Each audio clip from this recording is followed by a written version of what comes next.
2026 সালের বিধানসভা ভোটের মুখে দুর্গাপুজোর জন্য পুজো কমিটিগুলোকে দেওয়া অনুদান 80,000 থেকে এক ধাক্কায় 1,10,000 টাকা করে দিল রাজ্য সরকার।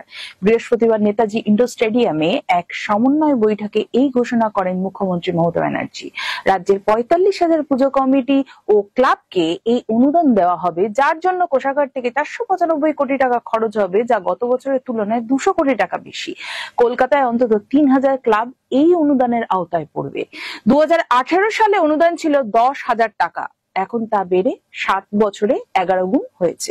গতবারই মমতা ইঙ্গিত দিয়েছিল 1 লক্ষ টাকা অনুদানের, এবার তা পেরিয়ে বাড়তি 10,000 টাকা ঘোষণা করলেন। এছাড়া বিদ্যুৎ বিলের ছাড়ও বাড়ানো হয়েছে। আগে যেখানে 75% পর্যন্ত ছাড় ছিল, এবারে তা বাড়িয়ে 80% করা হয়েছে। ক্লাবগুলোকে বিদ্যুৎ বিলে কেবলমাত্র 20% দিতে হবে। ডিএ বকেয়া না মেটাতে পারলেও ভোটের আগে অনুদানে খুশি মুখ্যমন্ত্রী।